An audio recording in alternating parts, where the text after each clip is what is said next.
Hey guys, happy Monday. Kevin Cage back with another cryptocurrency update. Today we're going to go over Ripple and the connections with the Federal Reserve. Of course, we've seen documents dating back from 2014, going over Ripple specifically as a peer-to-peer, P2P agnostic type of payment protocol. We're well aware of this. We know that, after Ripple kind of turned into XRP Labs, they're already meeting with the Federal Reserve within a month or two, thanks to most likely connections such as Greg Kidd, numerous individuals in the board of directors, and of course, many people that are advisors. So, again, Ripple, one of the highest valued private companies coming out of Silicon to date. No surprise, $10 billion valuation.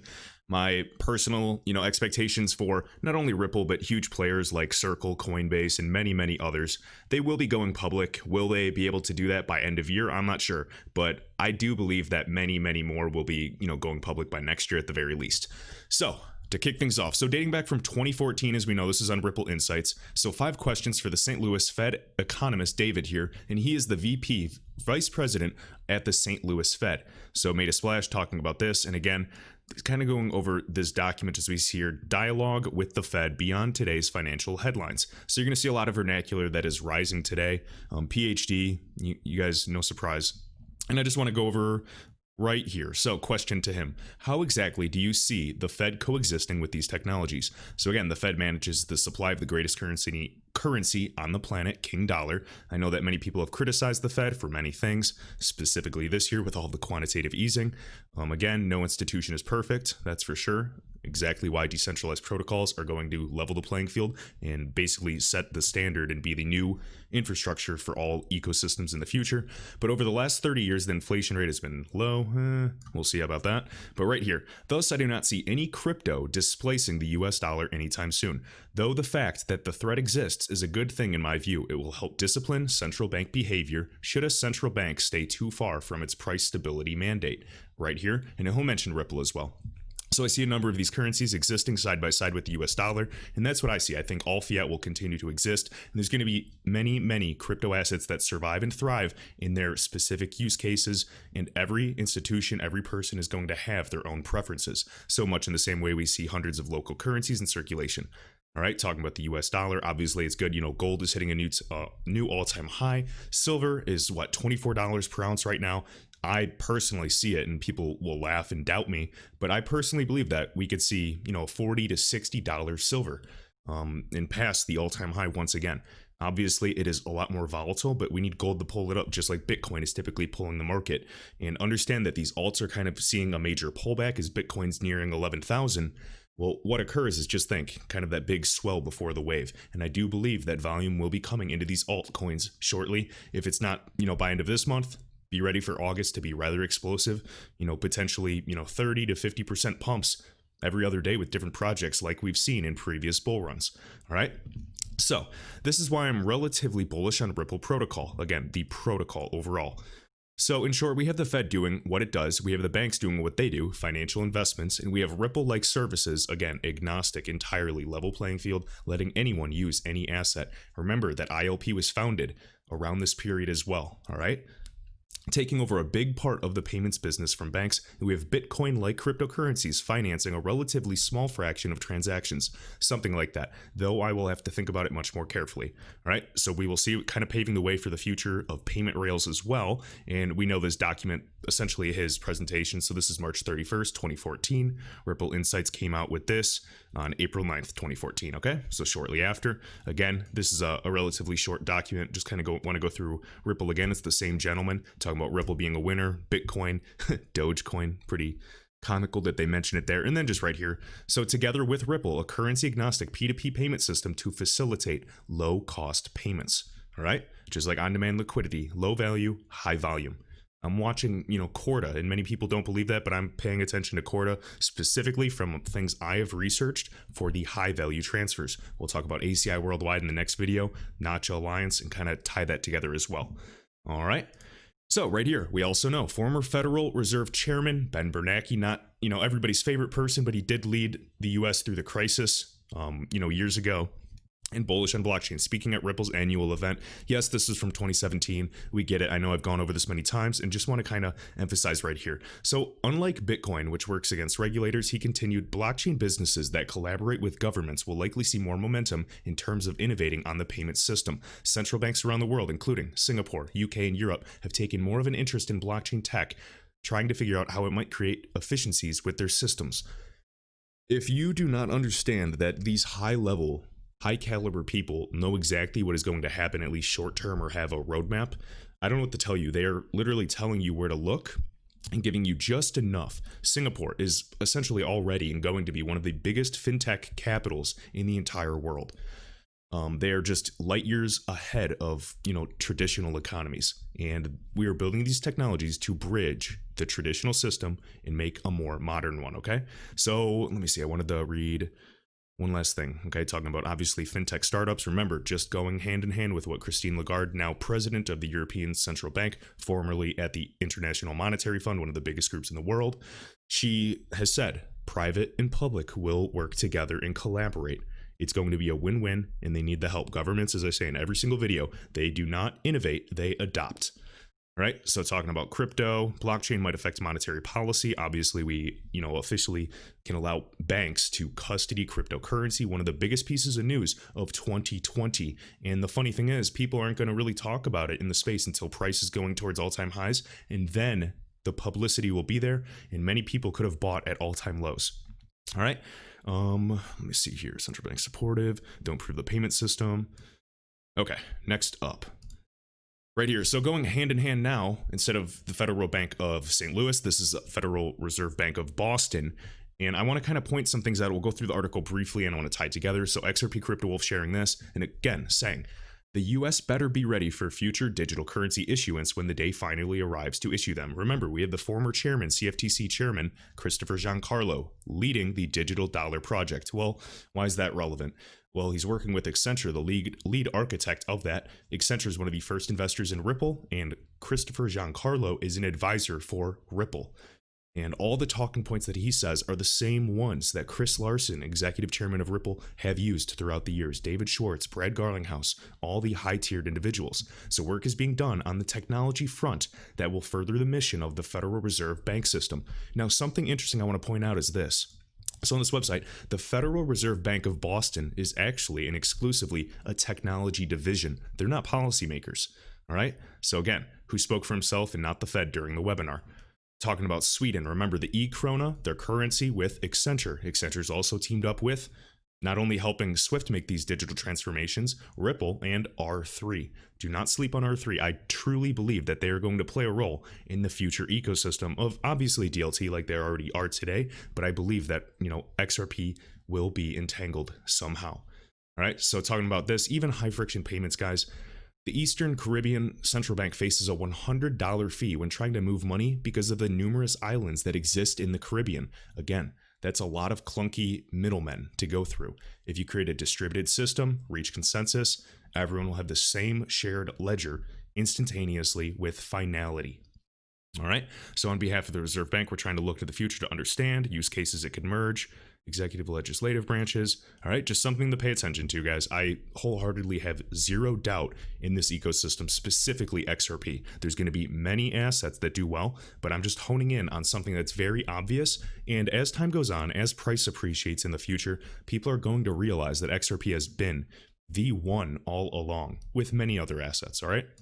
So right here again, so we got Boston Fed, VP of Blockchain. So what's the future of Swift? They're talking about this, and he literally emphasizes Ripple's not going to replace. This is a partnership, period. And we have gentlemen here discussing this and right here. So while there are nimble startups, said Kuna, I'm just going to say that name, pointing to Ripple, which has perhaps been the most aggressive in its pursuit of Swift's market share as an example of the kinds of business models that could ultimately prove more disruptive. He concluded that partnerships between the two camps are inevitable. Now, will it be a direct partnership or indirect?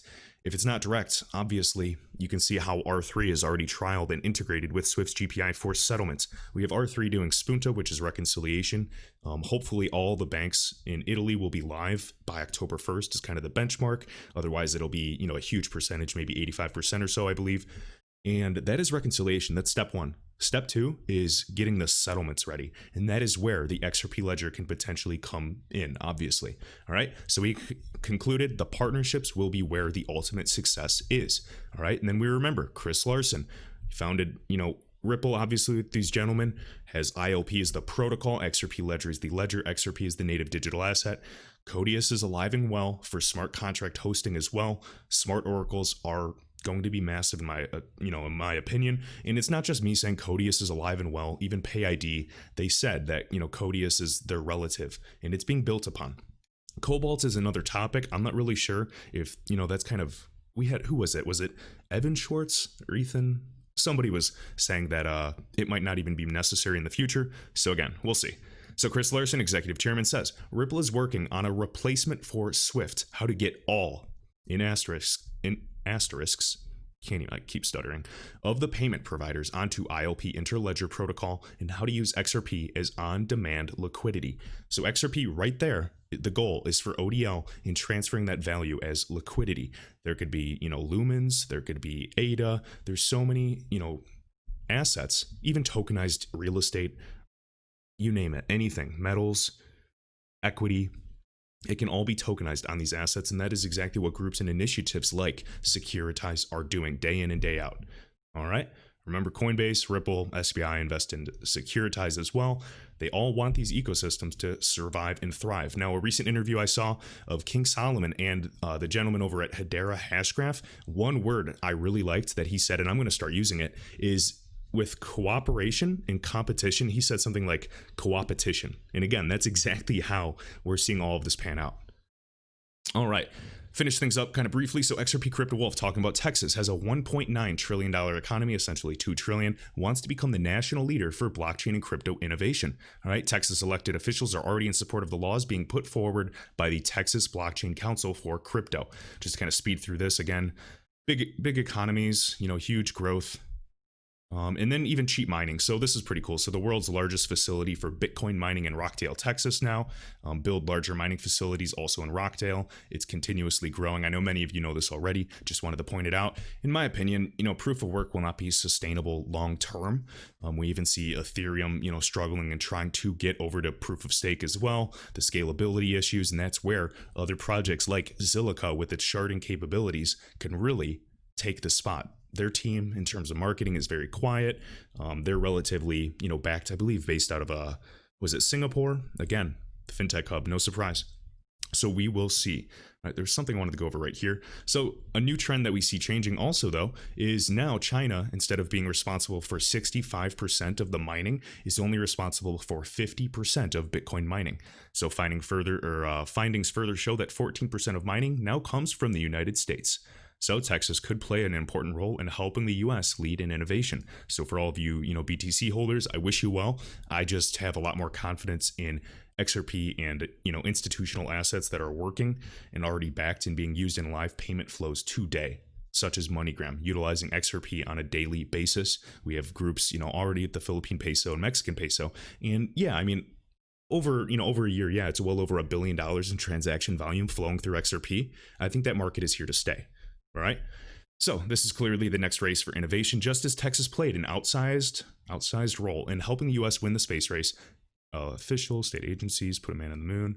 All right. All about, again, the coming internet of value. Just like we can send email, talk on the phone. You don't have to have the same, email domain. You don't have to have the same cell phone provider. That is how payments will interoperate. Mobile applications like Venmo, all bank accounts globally, ledgers that interoperate thanks to protocols like Interledger. So Interledger protocol might not be the only one, but it is one that we have groups like Bill and Melinda Gates Foundation and Microsoft working on as well. All right, we've seen, Amazon, AWS talk highly of them on their website. Just wanted to point that out. We're seeing legislation by the day, guys, and there's so many more dominoes just falling right into place. It's crazy how when you see low prices, you actually lose faith. But when you stick to the fundamentals, you understand what is coming. The patient ones will win. So Russia to treat crypto as a taxable property. We see more and more of this. We'll see what, all these other assets are, considered in the future. Utility tokens, commodities, new types of classification. We will simply see.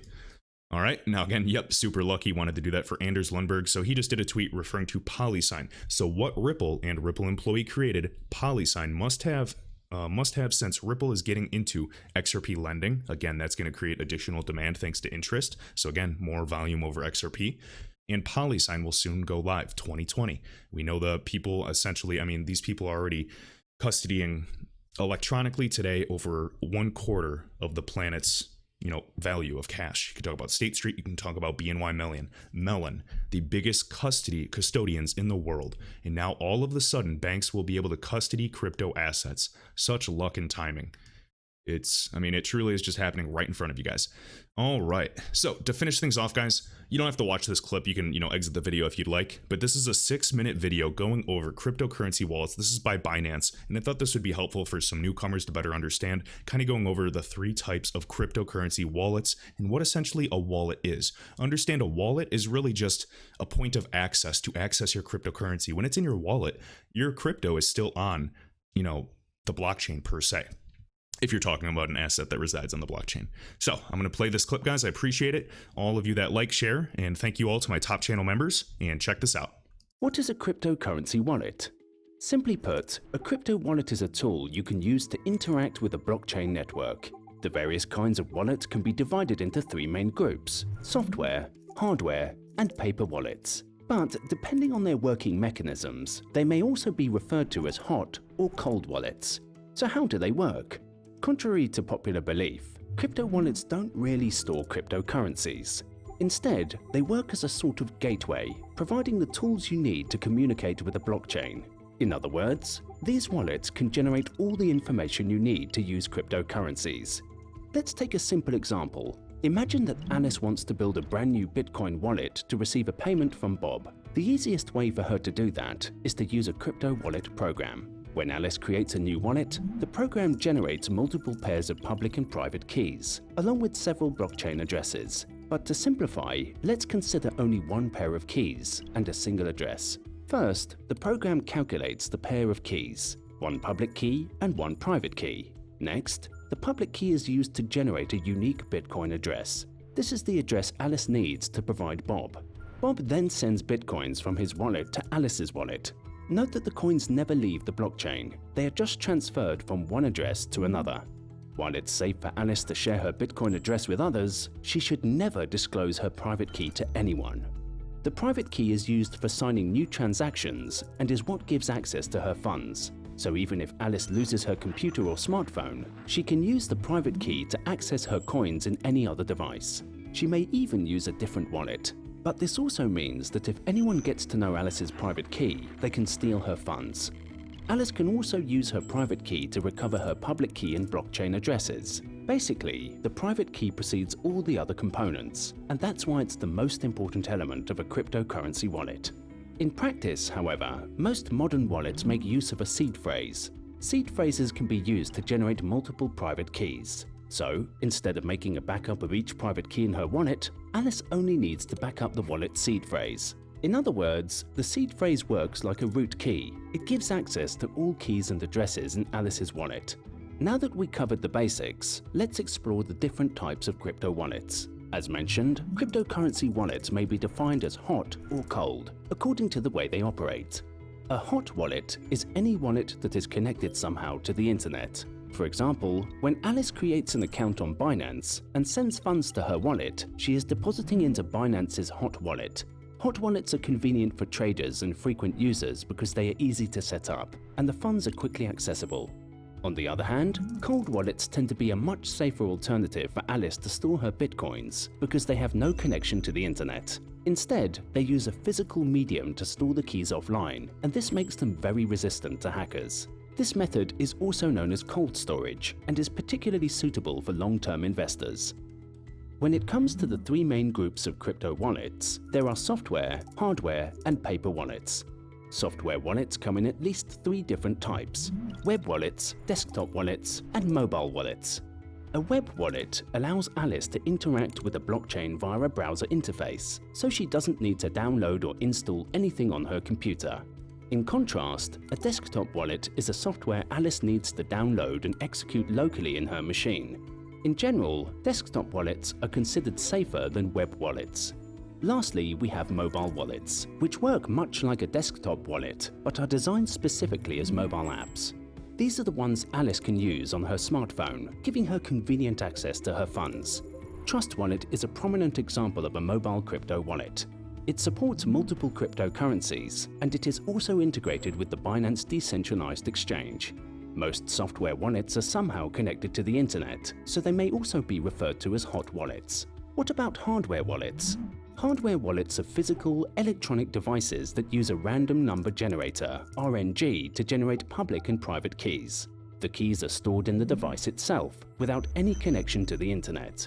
As such, hardware wallets may present a secure alternative for cold storage, especially for long-term holders. But funds stored in hardware wallets tend to be less accessible, making them somewhat inconvenient to traders and frequent users. Lastly, we have paper wallets. A paper wallet is a piece of paper on which a blockchain address and its private key are physically printed out, usually as QR codes. So Alice can generate and print a paper wallet and then send funds to it by scanning the QR codes. However, paper wallets present numerous flaws, and their use is now discouraged. A major flaw of paper wallets is that they aren't suitable for sending funds partially, but only the entire balance all at once. This flaw resulted in many people losing funds.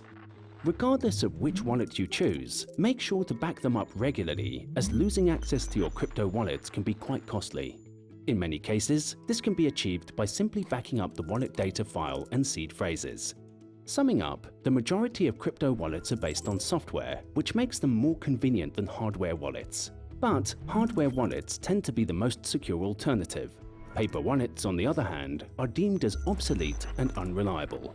Crypto wallets are an integral part of using Bitcoin and other cryptocurrencies. Each wallet type has its advantages and disadvantages, so it's crucial to understand how they work before moving your funds. Make sure to check out our full article about crypto wallets and our other videos on Binance Academy. And remember guys, I do have the hardware cold storage wallets in the video link description. Again, most recent video, you can hit show more and right here, save 50%. Appreciate it as always, and I will see you in the next one.